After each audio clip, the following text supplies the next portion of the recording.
மதுரையில் கலைஞர் நூலகம் அமைக்க 290 கோடி ரூபாய் நிதி ஒதுக்கிய முதலமைச்சர் மு.க.ஸ்டாலினுக்கு அமைச்சர் அன்பில் மகேஷ் நன்றி தெரிவித்துள்ளார். இதுகுறித்த கூடுதல் விவரங்களுடன் இணைகிறார் எமது செய்தியாளர் அருண்குமார். முழுமையான விவரங்கள் என்ன பதிவு பண்ணுங்க.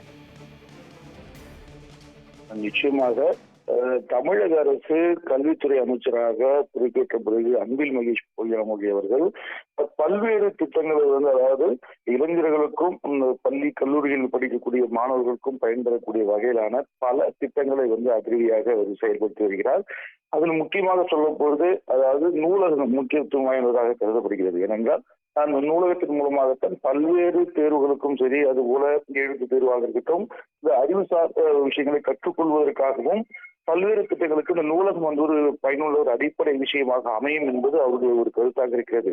இதன் அடிப்படையில் மதுரையில் அவர் இதே போல ஒரு உலகம் தரம் வாய்ந்த ஒரு நூலகத்தை ஒரு ஆண்டுகளுக்கு முன்பாக கலைஞர் அவர்களுடைய பெயரால் தொடங்கப்பட்டது. அதே போல அவருடைய சொந்த மாவட்டமாகவும் அது மட்டும் இல்லாமல் தமிழகத்தினுடைய ஒரு மத்திய மாவட்டமாக அமைந்திருக்கக்கூடிய திருச்சியில் ஒரு உலகத்தரம் வாய்ந்த நூலகம் அமைக்க வேண்டும் என்பது அவருடைய நீண்ட நாள் ஒரு கோரிக்கையாகவும் இருந்தது. இதற்காக தமிழக அரசிடம் அனுமதி கேட்டிருந்தார்.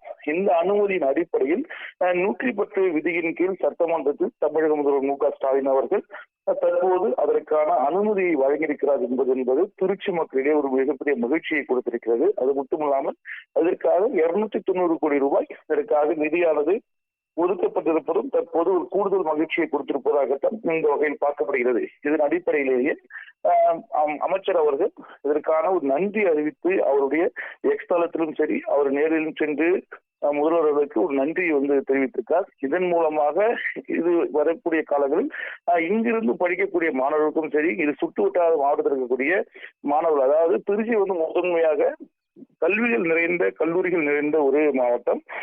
இது காலங்காலமாக ஆந்திரனுடைய வழிகளில் செயல்பட்டு வருகிறது. இதன் அடிப்படையில் திருச்சியில் அமைவது என்பது இந்த கல்லூரி பள்ளி மாணவர்களுக்கு மிகப்பெரிய ஒரு வரவேற்பை பெற்றிருக்கிறது. இதன் மூலமாக கல்வித்தரம் இன்னும் மேலும் அதிகரிக்க வாய்ப்பு இருப்பதாக இருக்கக்கூடிய அறிவுசார் அறிவாளர்கள் கூறக்கூடிய கருத்தாக இருக்கிறது.